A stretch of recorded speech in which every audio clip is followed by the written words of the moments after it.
All right. So we're here live, Stack Card interview live with Elijah Burke, also known as the Pope, Dinero in TNA. He is a current TNA commentator, color commentator, who is incredible at what he's doing.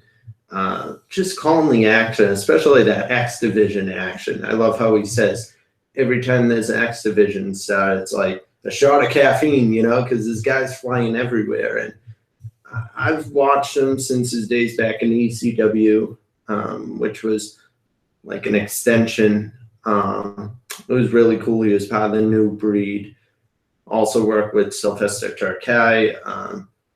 Been in the independent scenes for a while, doing his thing, and he's just a really cool dude. His matches, the matches he's been putting on in the past have been incredible. Also has a former, he has a boxing career as well. He went 103-1, I believe, and the one loss was due to disqualification, from what I read. Also has a degree in criminal justice and was a police officer down in Florida. Well, let's not waste any time. We're going to be talking Bound for Glory picks today. We're going to be talking about Impact Wrestling and his career and his future goals and what he would like to accomplish. So let's waste no time. Let's get the Pope on the phone. Got him here. Hey, Pope. Welcome to the Stack Card. No problem. Glad to be here, my friend. So how have things been going? Everything's been going. I mean, if you take the glasses off and look at what's going on Pop TV and all of the action and the storylines and the creation of a wonderful broken world, I say things are going great, man, especially while we're on this thing, road to glory, if you will. Oh, man, the Road to Glory is beautiful, and this Sunday we're going to have Bound for Glory, which is going to be, I mean, I don't know what I'm looking forward to the most, because there's, everywhere you look, there's going to be action. Absolutely, and you can bet your bottom, man, from top all the way to the bottom of the card. It's going to be loaded. It's going to be action-packed, and it's really hard to pick which is going to be the one that's going to give you a certain amount of action above the rest. But if Pope had to say that there's one in particular that he's looking forward to, it's going to be the Great War. And I think the Great War, when you talk about Bound for Glory, has everybody's interest. When you've seen the things that have happened, you talk about the Kane, you talk about Broken Ned, Brother Nero, you talk about Final Deletion, you talk about all these different types of things in this broken universe that we have witnessed, and we've been able to watch it get planted, we've been able to watch it get fertilized, we've been able to watch it grow, and we're going to see it come to a head. So that's something that Pope stuff is looking forward to seeing and calling and being a part of, you know, and certainly I think the world title match. I mean, again, we're talking world title match. We're talking about the grand championship. You know, so there's so much action. We're talking about Gil, Hall of Fame, man. And Pope can go on and on and on. And let's not forget the Bound for Gold, which guarantees somebody the opportunity of a future title shot of their choosing. So that's going to be it's the biggest show of the year for Impact Wrestling, and it's going to deliver on those terms. Of course, and that Great War has become something so personal, especially between Rosemary and Rebby Hardy. You know, King Maxwell was almost abducted.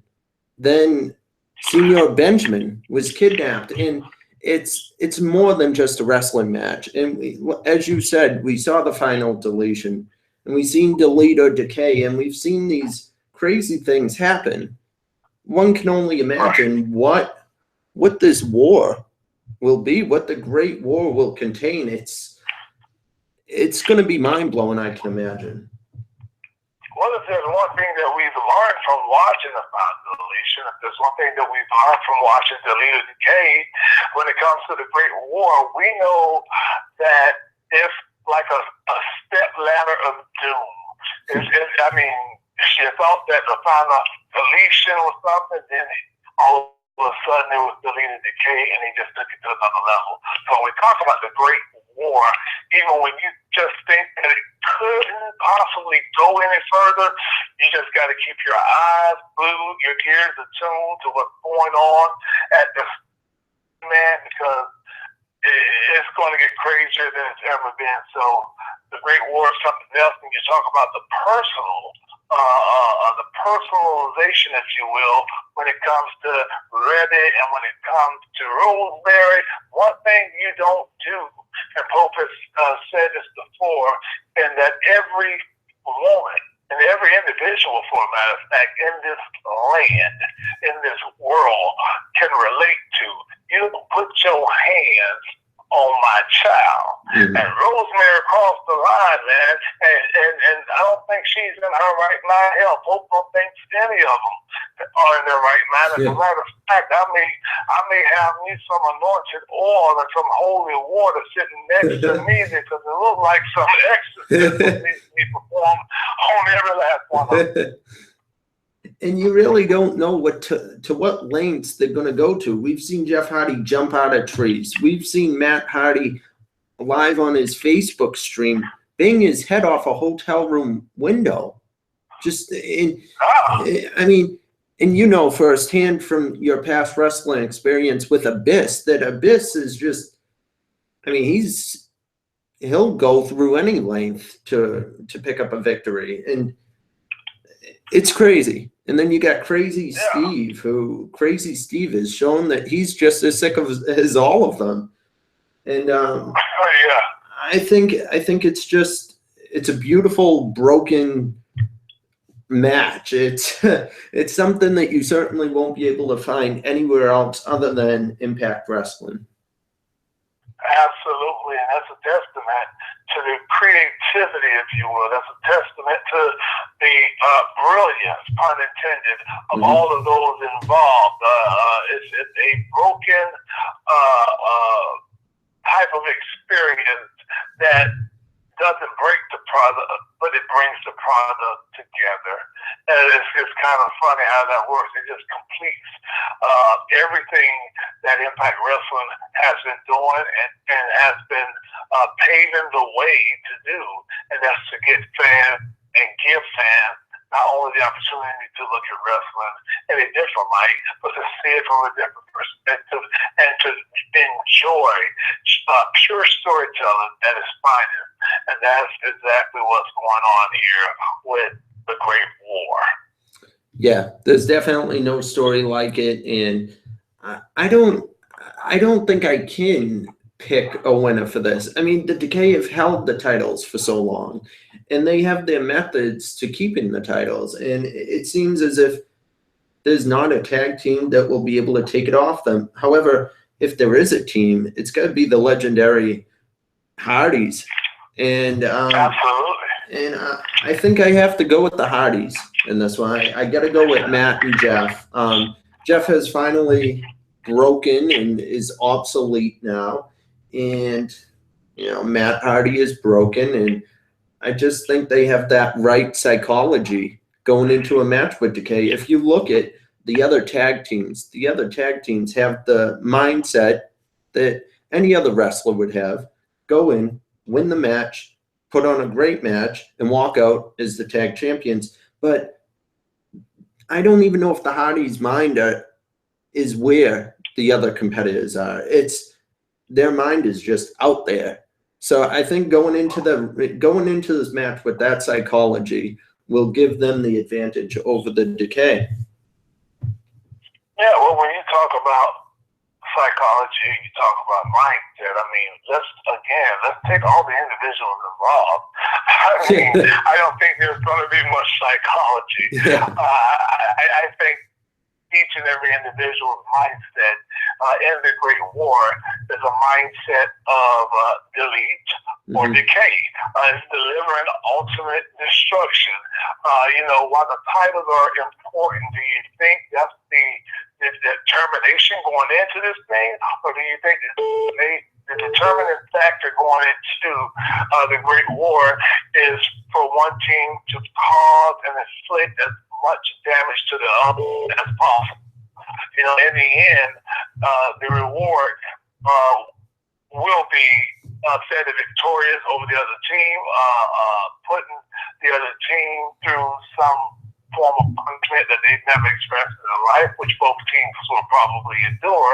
Mm-hmm. But in the end, that the great reward will be the TNA World Tag Team Champions. I will not count out any duo or trio in this great war.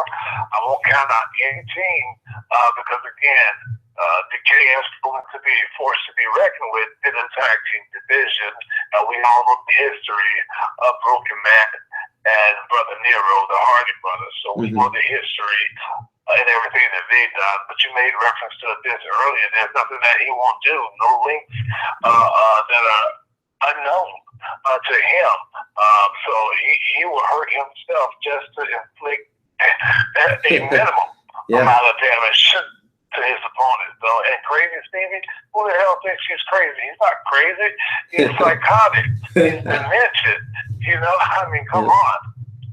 Yeah, I mean, they got the perfect combination of power and speed as well, which is, I mean, it's very rare to find that. And it's going to be insane. And one thing's for sure is we're going to have an incredible match, and we're going to see something that we've never seen before. Absolutely. And I think that all eyes will be resting, and anticipation will probably be at its highest point, only rivaled by every other match. But the anticipation for the Great War is going to be something else. I think everybody wants to know how it's going to play out. Oh, it's going to be incredible. And speaking of things that we've never seen before, the Impact Grand Championship. This has been something that's caught my eye. I've been enticed by it ever since it was introduced. There's 3 rounds, and during these 3 rounds, a pinfall or submission could take place, which would declare a winner. However, if there is not a declared winner by the end of the 3 rounds, the person who gets the most votes from the 3 judges wins the match. Right. And let's not forget that those judges are out to score on the physicality, control, and aggression of each competitor. So that plays a big part. And when you talk about physicality, when you talk about aggression, Aaron Retz has just arrived. He has shown some fire, some renewed energy. So we will not take away anything from Aaron Retz. But in post-book, when you talk about aggression, when you talk about physicality, when you talk about control, that's something that plays right into the hand of the former captain, the Leonidas of TNA at one time, Drew Galloway. And so that's going to be very interesting to see how Aaron Retz handle his nemesis for the Grand Championship. And it's going to be interesting, certainly, to see what comes out on top of that. But if both had to pick a winner in that match, I think I'm still going to stand by the Leonidas of TNA, Drew Galloway. I got to stick with you on that one. Drew Galloway, when I think of physicality and aggression, there's only one man that comes to mind. First thing on the mind is Drew Galloway. I mean, the way Drew Galloway slammed Aaron Rex's head off the steel steps a few weeks ago on Impact. After that match, losing to EC3, Aaron Rex being the referee, the way he took out his anger, and you got to think this is built up anger. We've seen Galloway be aggressive, and we've seen him go, we've seen him put his all into matches to win and to give the fans what they deserve, and that's a great match. And he walked out the winner most of the time. But But now it's a different side of Galloway. It's a darker side, and it's a side that I felt like he's been holding in for some time, and now he's finally letting it out. So, well, when you've been screwed, you know, Pope got to put himself in Drew Galloway's shoes, and I think everybody else has to look at it from a unbiased perspective.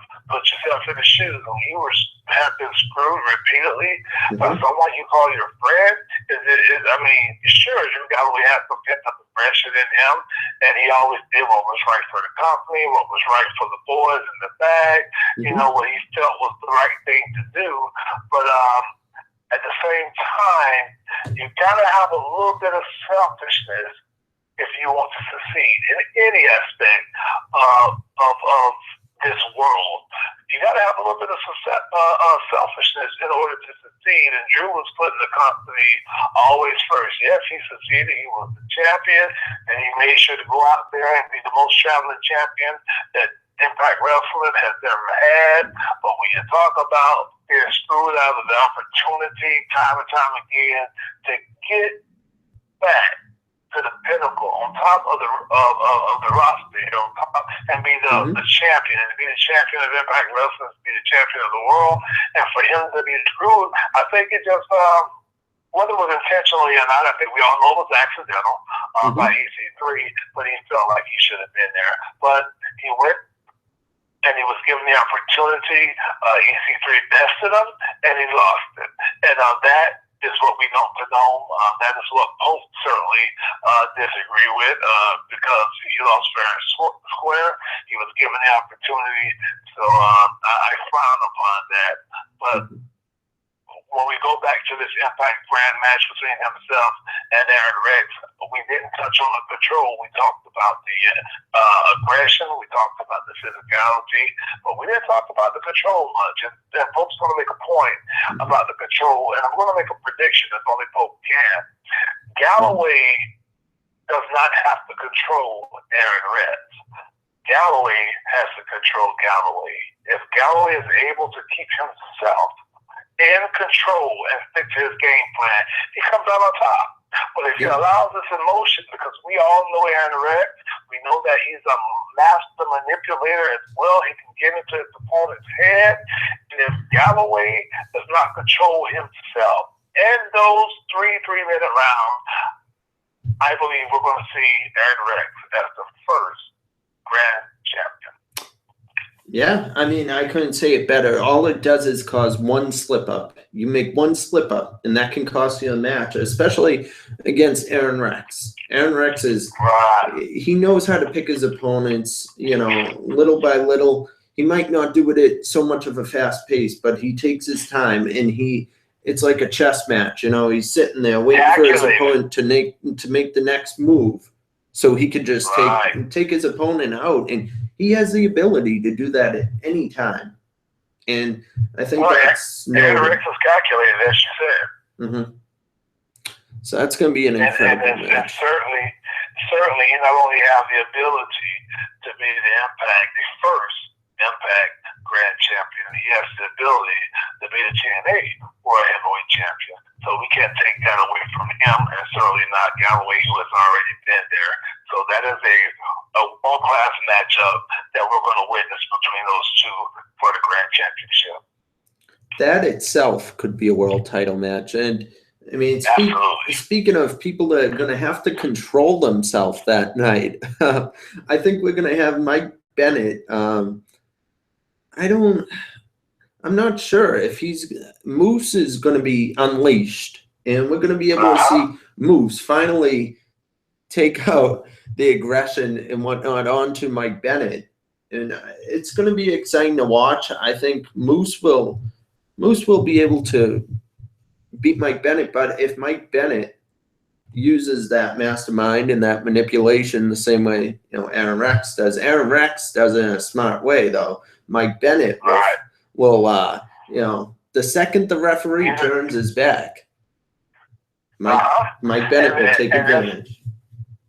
And we're not going to blame, and Pope's not going to blame, rather, But Moose is just going to have to control himself because the Moose will be loose.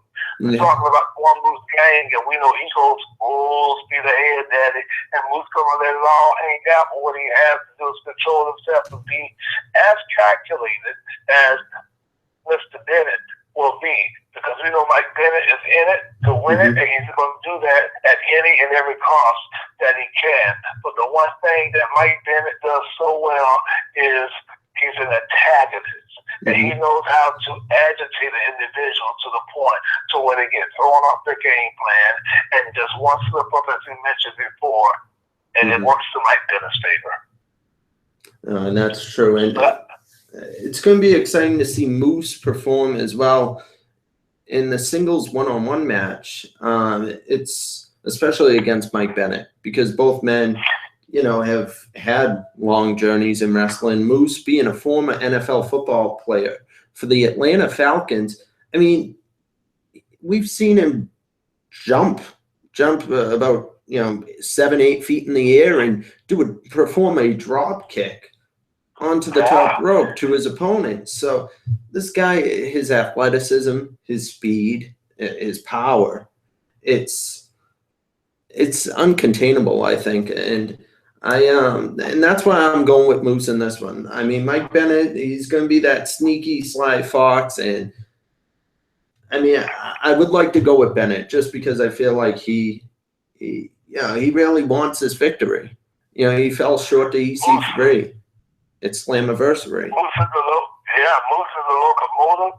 He's a special type of athlete, and as you mentioned, he's very athletic for a guy that's close to 300 pounds and can run up the ropes and do he moves quick and fast like a cruiserweight at times. So it will come to no surprise to Burke that Bennett will have his hands full. We all know that.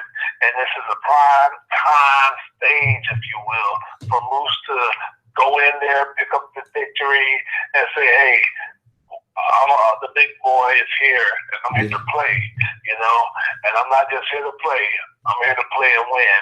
And what better way to make that point, to prove that point, by pinning the always evasive, elusive Mike Bennett. So definitely looking forward to that match. Who would you go if you had to pick either side? Would you go with Mike Bennett winning this or Moose? I would go only here. Hope will go with Moose to win the match. Hope will go with Mike Bennett. If the first lady of professional wrestling set up your segue here, okay? That's your segue. But Pope will go with Bennett if the first lady of professional wrestling is out there ringside, because then Moose will have to keep his head on the swivel and have eyes behind his back to keep an eye on Maria Kanellis Bennett. So otherwise, I think Moose is going to pull off the victory here. I agree. If tactics do take place, dirty tactics, then, Mike Bennett has a good chance in winning. But that's if, and that's a big if, Maria makes it to ringside. Now, I'm not sure if her match is going on before the Mike Bennett and Moose match, but if it is, that if becomes more probably not than yes, because she's facing up against Gail Kim, and Gail Kim is going to be inducted into the Hall of Fame. There's a reason for that. And if her match is on before Mike Bennett's match, I don't think Maria is going to be able to walk down to the ring to help her husband. We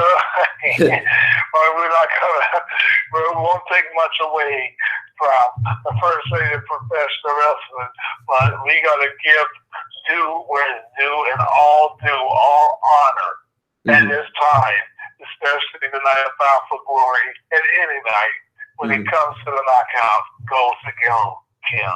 Well, Gail Kim has done it all. She's been to the top of every promotion that she's been in. That's why she is the first ever knockout to be inducted into the TNA Hall of Fame. The knockouts basically was placed on her back when the division was created. She carried that load without wavering. She fought for that cause without stumbling.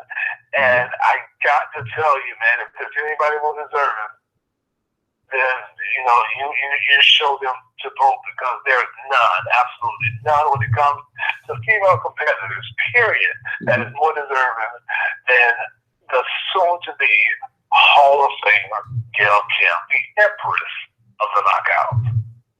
Yeah, I mean, I couldn't say it any better myself. Gail Kim certainly deserves. Of course you could. I'm hoping you're not. Yeah, well, that's another reason. But it's, yeah, I mean, Gail Kim she deserves all the respect she's given. And she is truly an incredible female athlete. I think she goes above all when it comes to, when you look at TNA as a whole and the legacy of TNA. Gail Kim just sticks out as one person who has helped carry this company throughout all the years. And it's going to be amazing to see her in a match be inducted into the Hall of Fame. And we never really officially see Maria wrestle a competitive matchup, but we did see her have some fun on Impact a couple of weeks ago during her workout. She faced, I believe, local talent. I can't think of the names at the moment, but Allie was supposed to find her the toughest competitors, according to Maria, and that didn't really seem to be the case. So it's going to be fun to see Maria, take action in an Impact ring, because a lot of because two things could happen in that aspect. As I assume you're about to say, a lot of things and a lot of scenarios could play out. She can go out there and shock the world, because you don't know what we're going to get, or she can go out there and she can again shock the world, because what you expected to happen. It's kind of, I think a lot of fans will be looking at that matchup almost like the CM Punk scenario. CM Punk went into a different type of scenario, and went in the cage, and you never saw a fight. All eyes were on that fight. I think there's going to be some pressure on Maria, but I also think because the first aid professional wrestler knows that all eyes are going to be on her, she is going to pull some stuff out that no one really expects to see. That's most personal opinion, because when no one knows what you're capable of doing, that's when you're at your best, because you're at your most dangerous. Why are you at your most dangerous? Because it's unpredictable. You don't know what's going to happen. So Gail Kim can go in there and maybe be a little overconfident, or just maybe being confident in her abilities, because all we've seen is Maria run away and scurry. Well, Maria got a little pride on her side, and not just pride. She's holding the knockout title.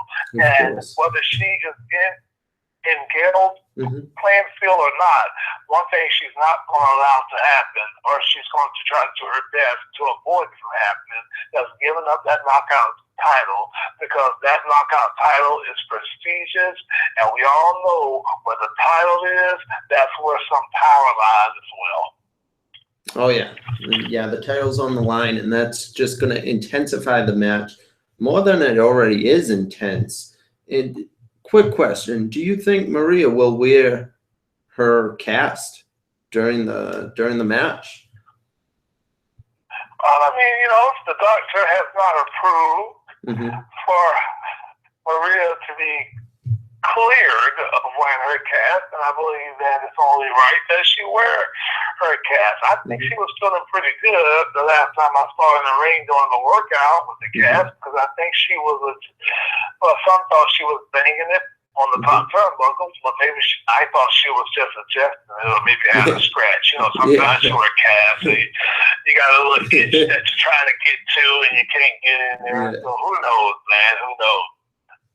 Yeah, I mean, we really don't know. We have seen athletes also in the NFL play with casts and whatnot, so it is possible. We'll just have to.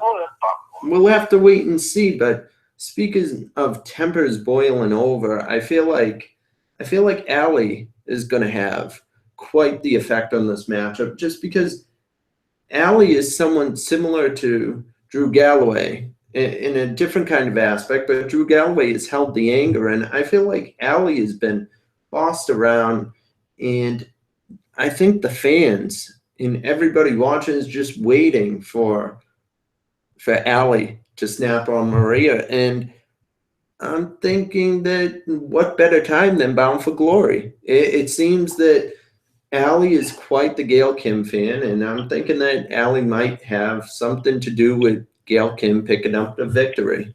Well, certainly Gail Kim don't need an Allie to pick up the victory. Of but course. I want to touch on that for a second, because that's something that me and my partner Josh Matthews often debate about and have a discussion about. But I mean, Allie was brought in to do a job, and she was brought in to do a job by Maria, and and there was a lot of things that were done by Allie, that was, not certainly justifiable to do, but it was done.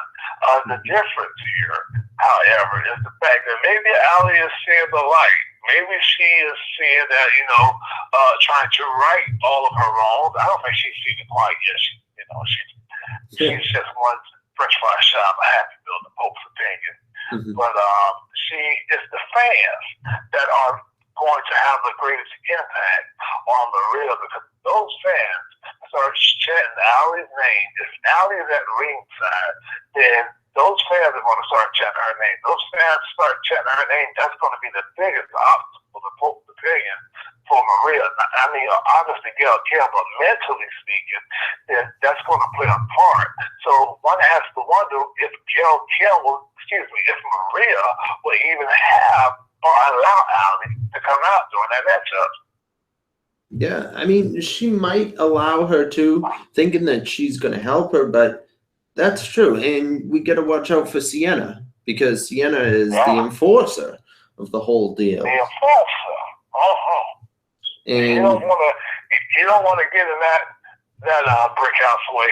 No way. And I was thinking to myself, right as Lashley was taking every title in Impact, I was going to say, Lashley, you might want to stop there, because your next stop was Sienna. And Sienna has an MMA background. She's not someone to mess with.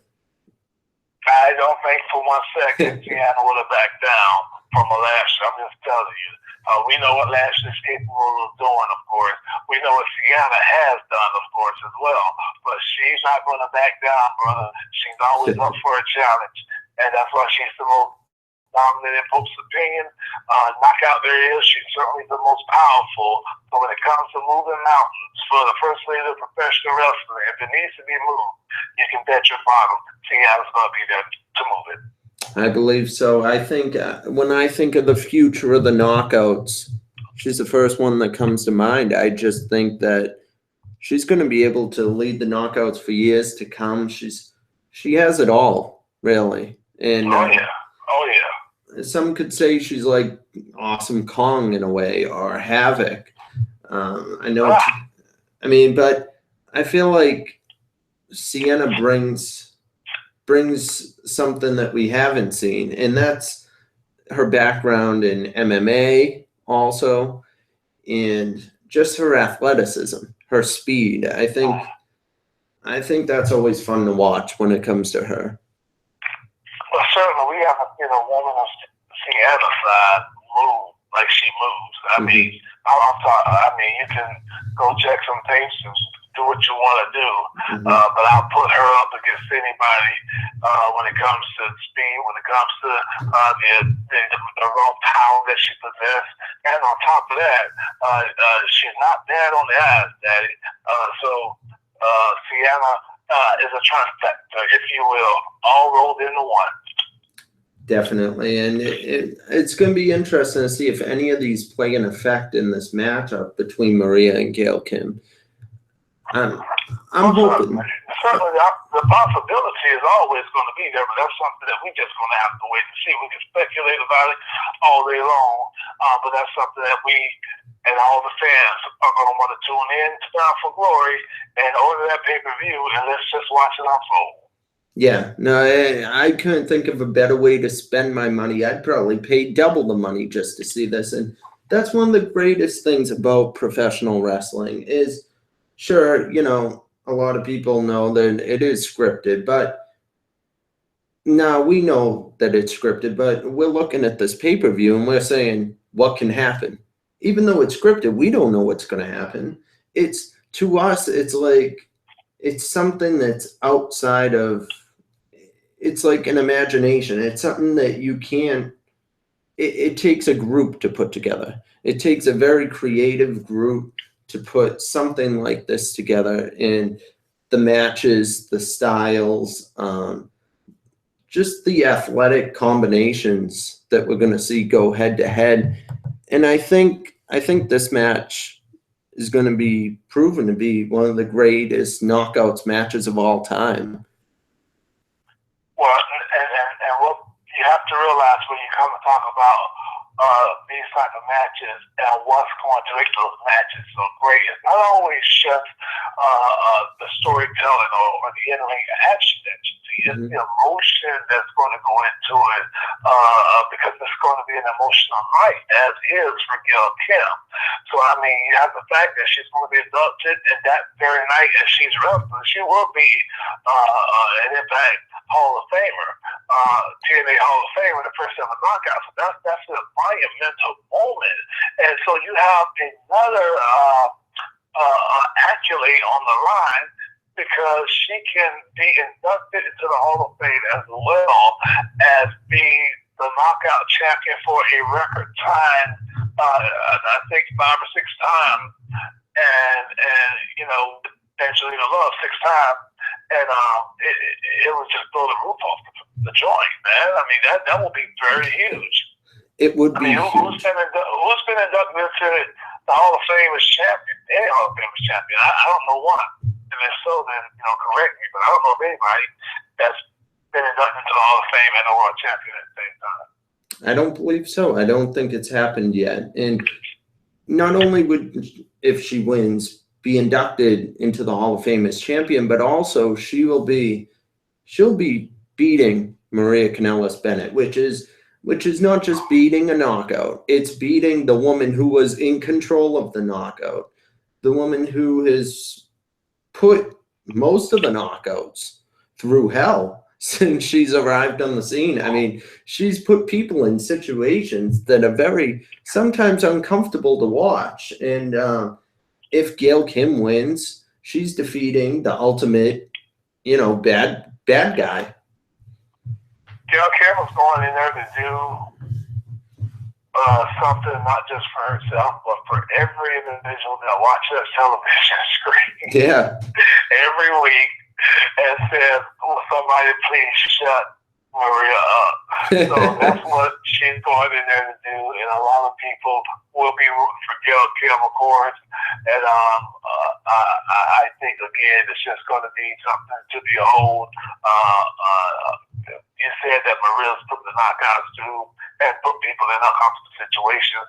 Well, there's no individual, no person, no knockout that she has put through hell more than Gail Kim. And Gail Kim finally gets to get her hands on Maria Kanellis Bennett. Definitely. It's going to be exciting to see all these rivals come to a head. And we talked about the future of the knockouts, Sienna being the future. This next match has a lot of guys that could be future world champions without a doubt. It's the 10-man Bound for Glory, the Bound for Gold, gauntlet match. It's going to be Tyrus, Robbie E., Baron Dax, Jesse Goddard, Grado, Rockstar Spud, Mahabali Share, Braxton Sutter, Eli Drake. And then it's looking like there's an unknown person to be entered. Is that correct? No, you know, they never say never. I mean, let's not forget, and I've been tweeted and I've had messages and question marks sent my way. Let's always remember that There's always a surprise or two that may happen if you want to look back at last year. I mean, hell, both saw an opportunity to maybe get back in there and secure a gold ticket, if you will. A golden opportunity. Opportunity is what it was, but I took advantage of it myself. Didn't quite play out the way I wanted to, as Josh Matthews was sitting down and screaming for Pope to return to the announced desk. So I couldn't quite do, I had to put, my partner and his safety first. So therefore I had to get back out of there and get back on my job, with kind of a package deal, if you will. But when it comes to the gold, the pound for gold match, man, is always an opportunity for a surprise to come through. Yeah, and that's why it's so hard to pick a winner. I mean, my instinct wants to go with Eli Drake because ever since we've seen him debut, it seems like all this guy knows to do is win and, to talk a lot. But other than that, in the ring, he wins. He's very successful, but you can't close your eyes on any of these guys. You get Tyrus the Fixer and Robbie E and Jesse Goddard. I don't know. It's very difficult, and then we get this to be announced slot. So hopefully we do see you come back and win this thing. I hope that you enter into this match. That would be exciting to see. I did enjoy seeing you get involved last year against Lashley. It was really awesome to watch because I haven't seen you perform on TV in quite some time. And to be honest, I was always a fan of yours, even back in ECW. It was the New Breed versus the Originals, and that was exciting. And you had that feud with Samoa Joe and Impact, and it's just the gimmicks that you've done, and not only that, but your in-ring style is very cool too. And I think that's because, one of the reasons is because of your boxing, your amateur boxing background, which you have a very good record in, I must say. Man, you're fighting, every Friday night, every Sunday night, sometime on Wednesday night, sometimes 2 fights in one night. So over the course of the 3 years, as time went on, it was, hey man, I don't want to be doing this. I'm an officer. I'm trying to cross over now. I'm crossing over to the streets. I want to get my own vehicle. I don't want to be out here possibly doing tough man competition at what point I was doing, and fight some guy that I had to look into the county jail, and so it's like I'm getting tired, don't want to get hurt, so let's get out of there as quick as we can. And but I had a mission. That mission was to try to get 100 fights under my belt without suffering one loss. But that one loss did happen towards the end. But I tell you, man, I brought that style into my portfolio of wrestling. That is, I kind of brought that style along with some other styles and kind of made my own thing, and a study of old school, if you will. And I appreciate the fact that I was able to entertain millions of people around the world on a national level for as long as I have and did. And I just want to assure you and your listeners, don't think for 1 second that it is over. Both has just ventured into a new avenue of his career, a new endeavor. So I'm not retired. I'm not injured. I'm not retired. This is just a new endeavor that I'm embracing. And I want to fully embrace it and 100% and wholly, and do my best at it. I'm having quite a fun time doing it, man. And my partner Josh at times would often say that the 1980s is called, and they want their color commentator back. And I say to him, 2016 is begging for a 1980s commentator. Oh, yeah. So that's why Pope, Pope pulled him and watched Bobby the Brain Heenan and listen to Mr. Perfect and the Macho Man and the Jesse, the Body Ventura, because I want to be the one that relates to the fans at home. Say what you're saying while you're sitting there watching, and not insult the fan. You know, Josh has a job that is certainly I couldn't compare it to, because he's a man that wears many hats and he does his job efficiently.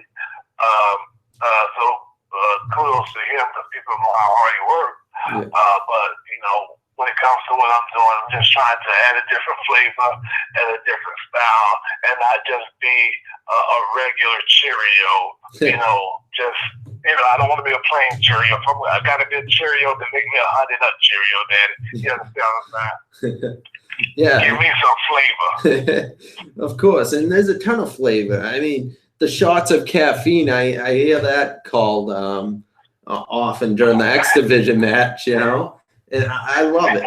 I love it. You bring that energy that you had in the ring, and you bring it to the commentary booth week in and week out, and you can really tell that. I mean, to me, you're one of the most exciting commentators to watch, because the commentators, they play a special role when you're watching wrestling. Right.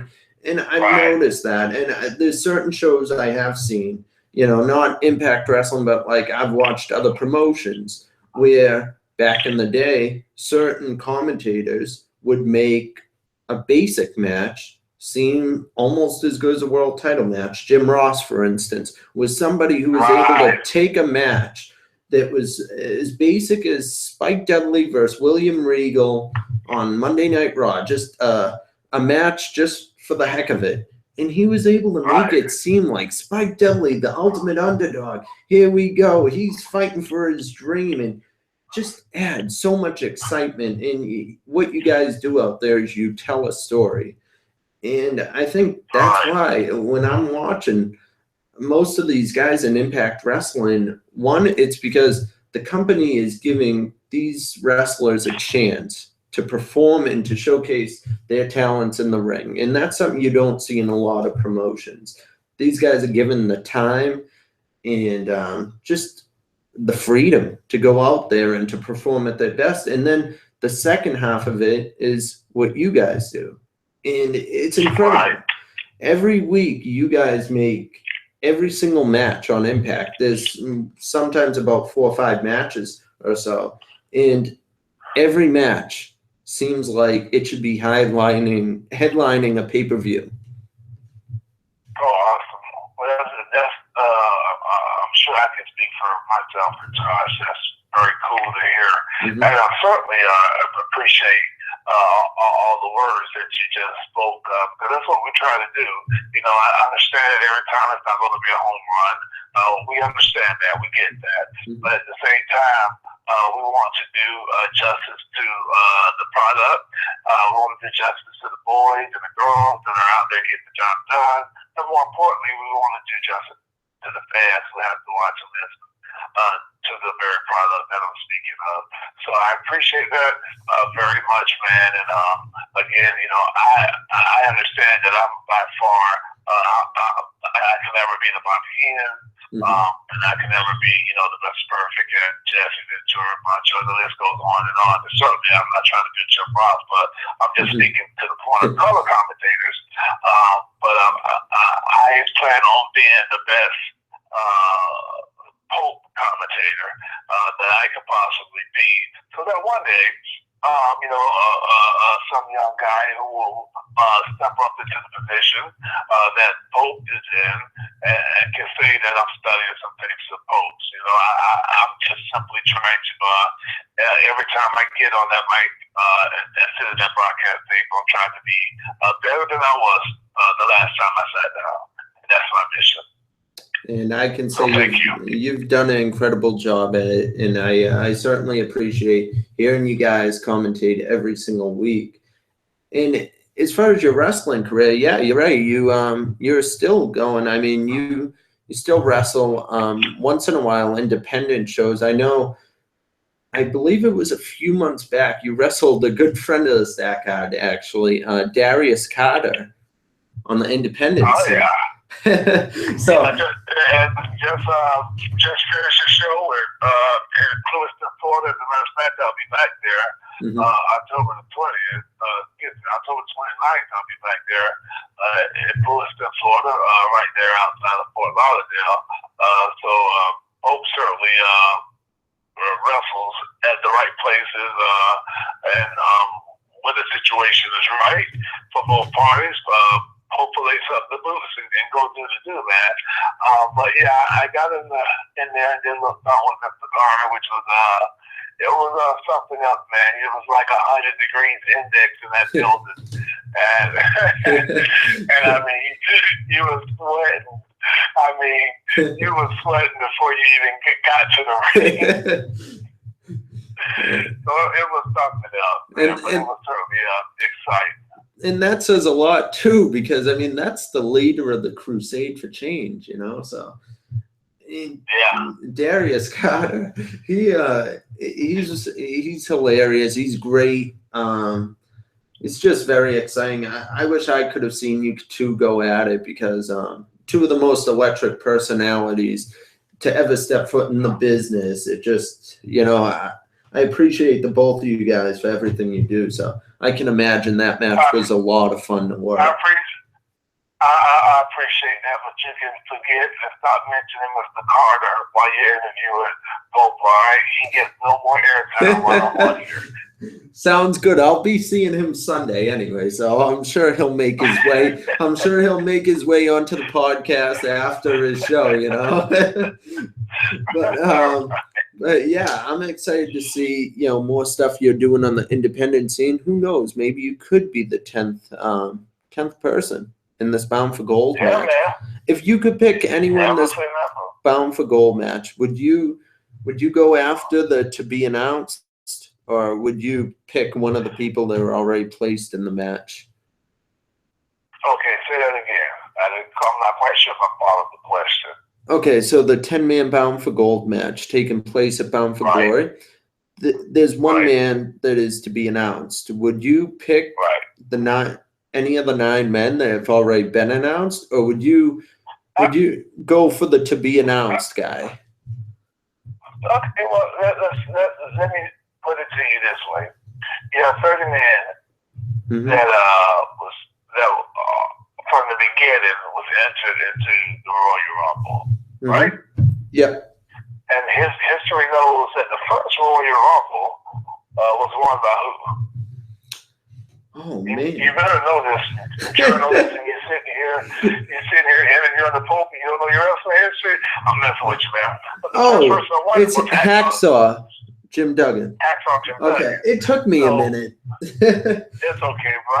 I got you. I'm the Pope. I got you. So when the next Royal Rumble came around, who had to be the favorite to win? Well, probably the number 30, right? Yes. I mean, Hacksaw wasn't number 30, but he won, right? He won at number. What number was it? Number 1 he came in. I don't think Hacksaw was number 1 during that time, but the number don't matter. He wasn't number 30. That's all that matters. So the point is, Hacksaw won the first Royal Rumble. So when the second Royal Rumble came around, and Hacksaw is in that Royal Rumble, who do you pick to be the favorite to win? Hacksaw Jim Duggan, because he's already done it, right? Yeah. I mean, I don't know if I would have picked him, just because if you look at, you know, Hacksaw, he was great and he won the first one and he has knowledge of the match, but still at the same time, usually repeats don't happen as often. I mean, if you look at, you know, World Series, Super Bowls, stuff like that, usually repeats, there's about a 20% chance or less. So. Okay, so Hogan got in there, he won, and he came back the next year, and he was the favorite to win again. I don't know, and then you got Austin, he won, came back the next year, favorite to win again, he won. You had Shawn Michaels won 1 year, come back, underdog, never won, favorite to win again, he won. So these two things obviously happen. But my point that I'm making, and the point of saying all that is, you got to go with a proven winner to be a favorite. Okay, doesn't mean that he's going to win. But Tyrus, the fixer, if you will, he won last year, and he won for a number of reasons. Probably one of the more important ones because everybody didn't do what they should have did from the get-go, and that was gang up on the big man to take them out. And if that happens this year where everybody's just focused on their own personal issues or rivalries or feuds or beefs with an individual that's in the Bound for Glory, Bound for Gold gauntlet match tournament, then certainly that's going to put Tyrus at the advantage again. Who the number 10 person is really doesn't make a difference unless it's a 7-foot tall, breathing, walking, fire-breathing, giant or, a dragon or something. So it doesn't make a difference because there's 9 other men that are going to be in that ring with them. So, all they have to do is, make a concentrated effort to eliminate that individual. But certainly the guy that is the mystery has somewhat of an advantage, and that's just the advantage of surprise, in folks' opinion. But right now, since we don't know the man of mystery, folks point to say, I will put my money on the fixer Tyrus. Interesting. The biggest man involved, and we know that there's no love lost between myself and Tyrus, but he's the biggest individual in there. He's the biggest individual in the ring. He weighs more than 3 competitors put together, all involved. You can rest assured that crazy Spud, Rockstar Spud, is going to be over trying to knock the teeth out of Braxton Sutter. Yeah. Mahabali might be in the corner going to share a shuffle for some reason at any given time. Yeah. You know what I'm saying? So you look at all these different things and you got to ask yourself, like, okay, so what's going to happen and who is it going to be and who's going to come out on top? You got Grotto, who may be, God knows what he may be doing. Yeah. But if he pulls his straps down during the matchup, I think every other 9 individuals in the match, they just jump over the rope themselves. Yeah. Robbie E., who has, you're talking about Robbie E. Folks don't have much to say about Robbie E., but knowing him, he may get so excited, he may go to the top rope just to dive out on the floor on someone and eliminate himself in the process. Could happen, yeah.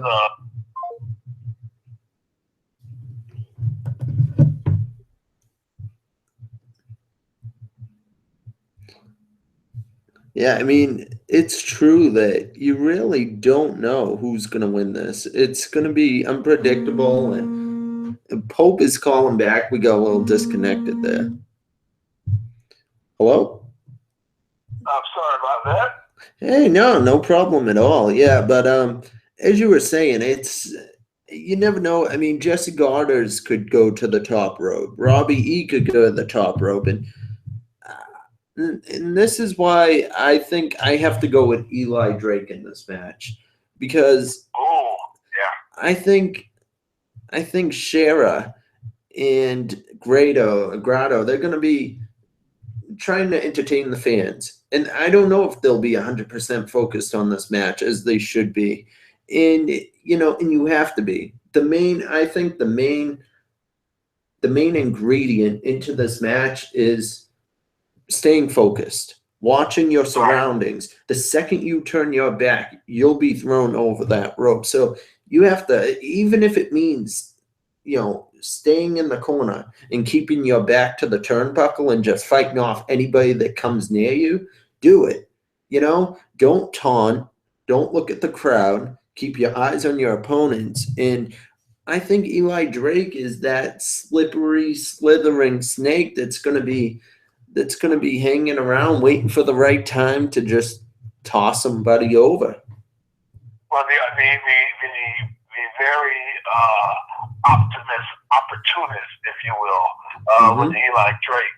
But when you want to get serious about this, there's 2 people who really have a good chance of winning this. I'm not changing my biggest Pirates, obviously, but the 2 people that really have the chance to really put themselves in a position to win this is Jesse Goddard and Robbie E. Why Why is that? Because they're the two individuals in there that have been a tag team unit for longer than any other one in there. And I'm not discounting Sharon and Grotto, but I'm discounting them. Jesse Goddard, Robbie E. If they work together as a cohesive unit, and who knows, maybe Shera and Grotto will go in with that same mindset. And if they do, then they obviously put themselves in a position to have a good chance of winning it as well. My money's on Tyrus, but I'm not going to count out, certainly not going to count out Eli Drake, Slippery, Snake, as you said, and Robbie E. Jessica. I mean, the good thing about this is, with all joking aside, the good thing about this is you really can't pick a winner because this matchup can go to any person that's involved. It could, yeah. Yeah. It's going to be a big opportunity for whoever wins this match. I know how you mentioned Robbie and Jessica as being a team that could work to their advantage, but we also seen them split up before. So, I mean, something tells me maybe, there's a good chance that could happen again. I mean, that chase for the goal, to become 3-time tag team champions didn't really work out in their favor. And I think that's a major possibility. I mean, either way, both competitors are incredible. They have a great gift in the ring, and I think they've improved immensely over the years. Well, yeah, and that's one thing you have to do as an athlete, as a competitor. You have to continually improve. And we've seen that with both of them, specifically speaking, Robbie and Jesse Goddard. You've seen them improve, and with that improvement came some maturity. So with the maturity came a change of mentality, and with the change of mentality, opportunity was noticed, opportunity was seized, but yet capitalized upon as far as them winning the World Tag Team titles back. In this scenario, I think that maturity will play a big part, or lack thereof maturity will play a big part when it comes to Jessica Goddard and when it comes to Robbie E. What they have to do is again, work together, put themselves in a position to where they say, okay, we got everybody else out, our backs, bro, are cleared now. Now you and me, let's just go ahead and see who'll be the better man to win. And that would be the smart thing for both of them to do. It would be the smart thing, and I kind of hope it does happen because I would like to see it come down to them too. I'd like to see what would happen at that situation. But like you said, we'll have to wait and see. We have this to be announced. You really can't pick anybody. You don't know what will happen. And speaking of not knowing what's going to happen, a no-holds-barred match is going to be our main event for the TNA World Heavyweight Championship between Bobby Lashley and EC3. This is unpredictability at its finest. We've seen a fight break out at a press conference. We've seen these guys tear each other apart in 6 Sides of Steel this past week. Yes, last night on Impact. So. Well, when you talk about the no-holds-barred match, let me tell you something, man. We've seen what the champion has done inside the ring. We've seen a man for the first time in the history of Impact Wrestling go into the ring and battle champion after champion and walk away with the gold. First guy to ever hold the World King of the Mountain and X Division Championship at the same time. So we know exactly what Lashley is made of. We know his MMA background. We know what he's done inside the cage, the octagon. So the last thing one wants to do is put themselves in a position where there are no rules. And I certainly don't think that is something that EC3 would have chosen voluntarily, but with the fallout from the Impact Wrestling going into Bound for Glory, Lashley and his team was able to secure the victory. Therefore, he picked the stipulation, and he picked the stipulation because he knows that it will play to his strength and to his advantage.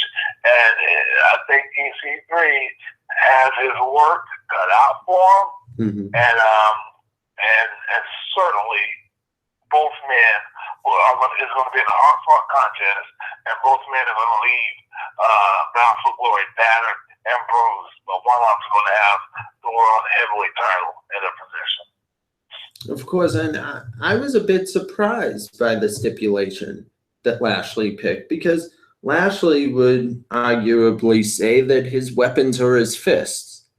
So I'm surprised, because when you put weapons in a match, it's not just for Lashley to use. His opponent can also use those weapons. So EC3 could take down that big tank with a chair, a kendo stick, whatever he pleases.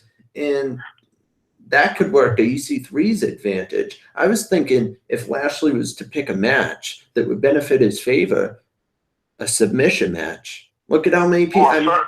He just made EC3 pass out with that sleeper. Yeah. Well, I think you're looking at this from a perspective that is not of the mindset of Lashley at the moment. You have to realize that these two men, Lashley and EC3, know each other very well. Lashley and EC3 have battled each other for the better part of a year and a half, 2 years now. So these two have had some wars. They've had some knockdown, drag-out wars. So it's not about one in the ring, I believe, if I'm speaking correctly, in Lashley's mindset. It's not just about going in the ring and having another title match with EC3. It's now, I'm going in the ring to beat you and to hurt you really, really bad. So this is not just about putting you in the move and choking you out. This is not about just hitting a spear and pinning you. Now it's personal, and I think from everything that you've seen on the road to glory, leading up to Bound for Glory, you know that this is something personal. Lashley has a personal issue with EC3, and he has something that he wants to prove. And I think it's quite simply not to say that he's the best, because he has the world title, so that makes him the best. He just wants to end EC3 once and for all. Yeah, I mean, and that's how he will do it. If he uses weapons, he will live up to his nickname as the Destroyer. But I feel like I have to go with EC3 on this one. He was undefeated for quite some time, and I think EC3 has worked his way. Definitely has worked his butt off to get back to where he is right now. And all those feuds he's had, all those fights he's had with Mike Bennett, defeated Mike Bennett at Slammiversary. Then he went on, he defeated Drew Galloway, fair and square. You're facing two of the greatest guys in the business in Impact Wrestling, and now you face your greatest challenge. You got to face Lashley head-to-head. I think EC3 is ready for this challenge. Yeah, of course EC3 is ready for it. So no one's not saying that EC3 is ready for it. I think we all know that EC3 is ready for it. The problem is, or the question is his body ready for it? We've seen the damage that his body has taken over the past couple of weeks. So you have to ask yourself, how are those ribs doing? Because guess who's going to be targeting those ribs? Guess who remembers that he injured those ribs? So that's the question. It's not a question as to whether or not EC3 is ready for it. Is his body in the condition to withstand the onslaught that is going to be brought by Lashley? And not just an onslaught of fists and choke maneuvers, but the onslaught of weapons that are going to be involved. And so when you ask yourself, you just don't see why Lashley would choose such a stipulation. Well, there you go. This is why. I know the man is already hurt. I know he's hurt. I know he's not 100%. So I'm going to put him in a situation to where I'm going to hurt him the more and possibly put him out this time for good. And who knows what will happen. I mean, Lashley, we got to keep in mind, too, Lashley's finisher is the spear. And, I mean, I can't imagine what it's like having someone that big of a size come running at you full speed like a tank and just running straight into your ribs. I mean, it looks graphic just watching it. So can imagine how it feels. You're talking to somebody that's going to receive an end of those spears, and Lashley doesn't need any other weapons to defeat a man. He's choosing to have those weapons because he wants to hurt a man. And again, that's why Lashley chose the stipulation. I can't wait to see it. So who would you go with in this match if you're picking a winner? I'm going to go with the man who plays his cards the right way during that matchup. And that matchup between the two bulls, if you will, once they lock horns, man, you just got to watch. You just got to wait. And you just got to see what happens. It's too hard of a prediction to make. Certainly, the Taker moves like a race car. Is 100% healthy. He's a champion, so you kind of want to lean towards him. At least Burke does. And that's just out of respect for the man's ability inside the ring. Again, personally, I don't care for him, but I respect him. I respect what he's done. I respect where he's at in his reign of dominance over Impact Wrestling. The question is whether or not EC3 can be the man to come in there and put an end to that reign of dominance. Being that he's not 100%, I'm not too sure that's going to happen. Yeah, it's going to be must see. It's definitely going to be must see this Sunday. Bound for Glory, 8 o'clock Eastern Time. 7. Actually, I looked it up today when I went to go record it. It said 7:30. Is there something starting? Is it starting at 7:30? Because I thought it was starting at 8, but. Well, oftentimes they've done the countdown of glory, which starts 30 minutes prior to Bound for Glory. So that's probably what the 7:30 means. Gotcha. You know, they'll start the pre-show countdown, telling the stories and you know, bringing everyone up to date of what's about to happen at 8 o'clock. Sounds good. Well, everybody should tune in definitely this Sunday. TNA Impact is presenting Bound for Glory. And as you can tell, these matches are not going to be found anywhere else. The excitement, the action, everything that you're going to witness is something that you're going to witness only on this night. And you can tune in every Thursday night to Pop TV at 8 o'clock Eastern Time. It's every week feels like a pay-per-view. So if you want to see all the action, definitely tune in Pop TV. And if I may ask you before I let you go, do you have a bold prediction for Impact Wrestling? I think for the rest of this year, if I could pick a bold prediction, I would go with Moose winning the X Division title by the end of this year. That is very interesting. Yeah, that's one that you just haven't thought about.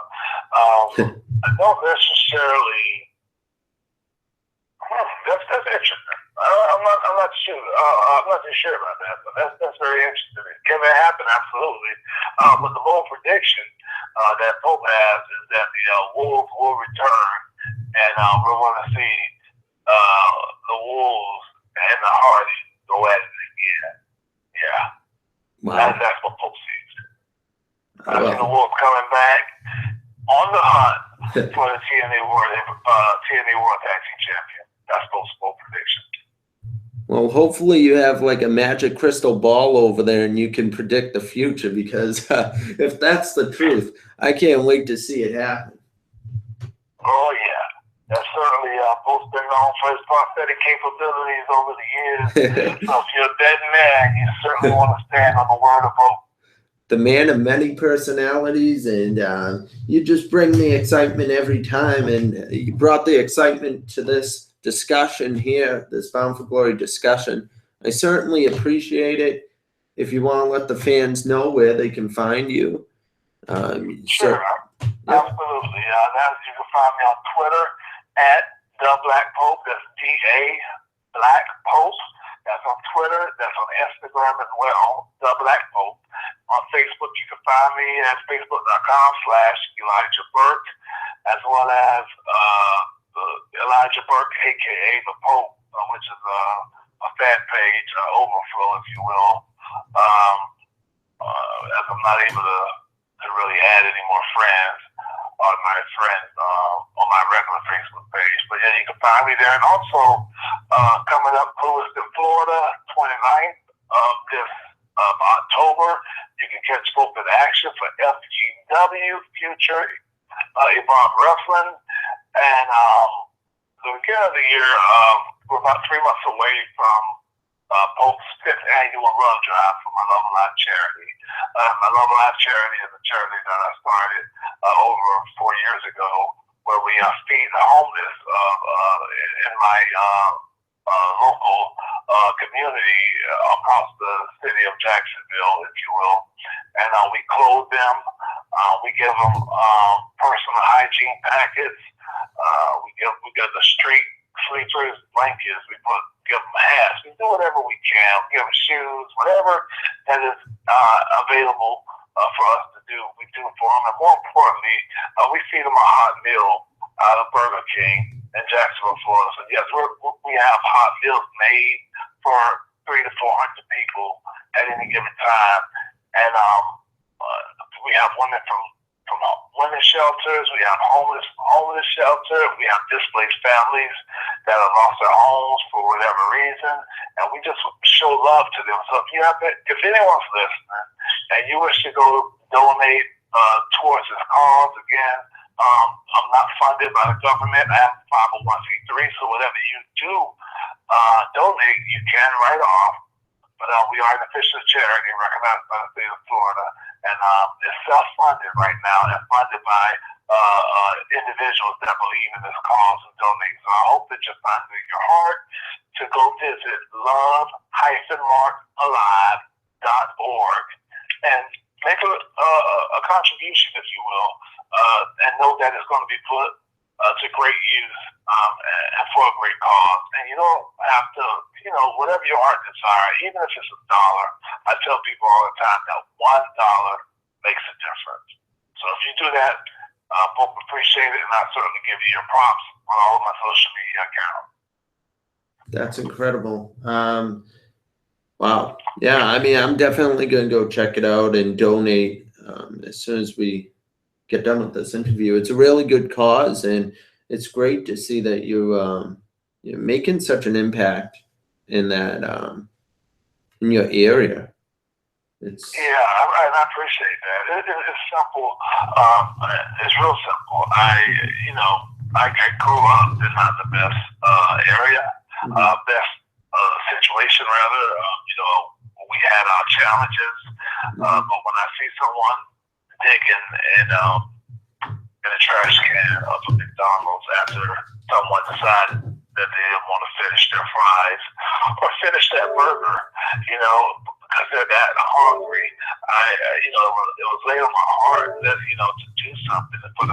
For the first 3 years, I wasn't even asking individuals for donations. I was going out of my pocket, but that was before it became an established charity, before the Love Alive charity got its 501c3. But the point is, I just want to give them something that we often take for granted.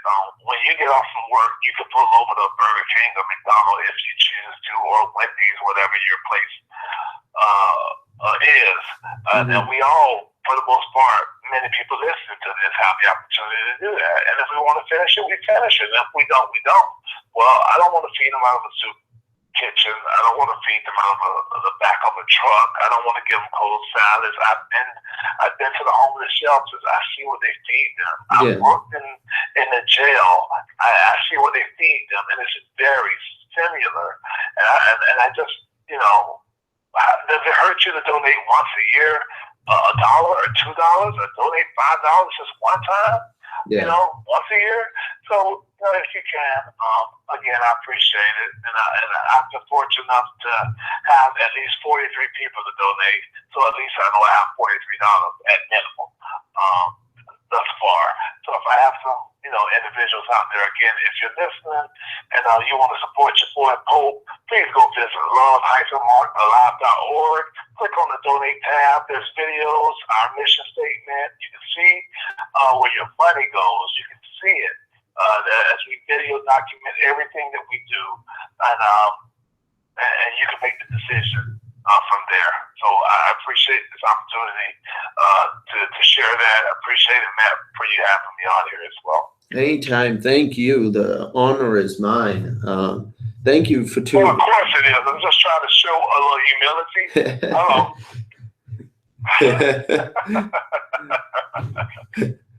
Yeah, man, but I appreciate it. It's been very good. It was fun.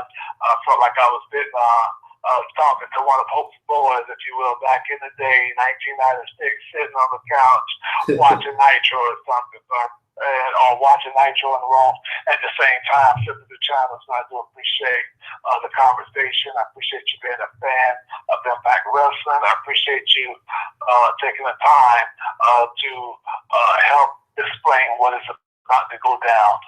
Bound for Glory, there's going to be a great war. There's going to be a gauntlet for gold. There's also going to be a Hall of Fame induction of the first Knockouts champion and the greatest, some will argue, in Gail Kim. And let's not also forget, we got 2 championships in the Grand Championship matchup, as well as the TNA World Heavyweight Knockdown Brawl for it all, if you will, with Lashley and EC3.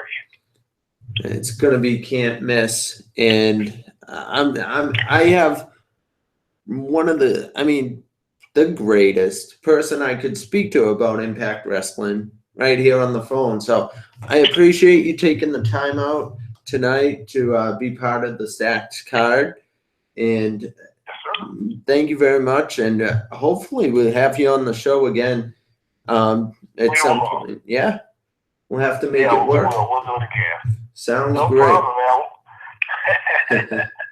All right. Well, thank you very much.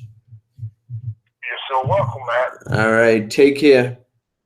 All right. You too, my friend. Thank you. Bye. So that was the Pope, D'Angelo Dinero, Elijah Burke.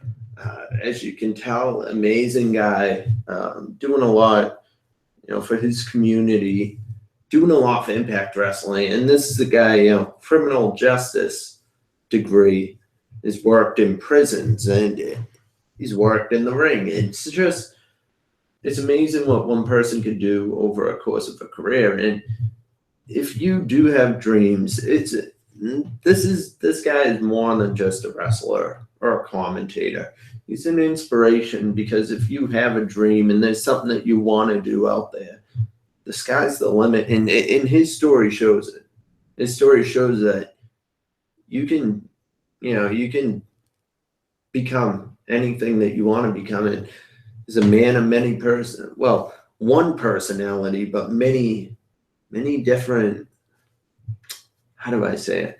Very exciting, very fun to watch, just a man of so much energy. That's the best way to put it. He has so much energy, whether it's in the ring, in the commentating, broadcast table, wherever it is. And so thank him for joining us. It's been an awesome ride. Stack Card interview live. We'll be coming at you Sunday. You can tune in. Also, after you tune into our post show, Bound for Glory is going to be on. Check it out. Don't miss it. Trust me, you don't want to miss it. That's all I can say about that. We previewed it all. Thanks for tuning in. We'll see you soon.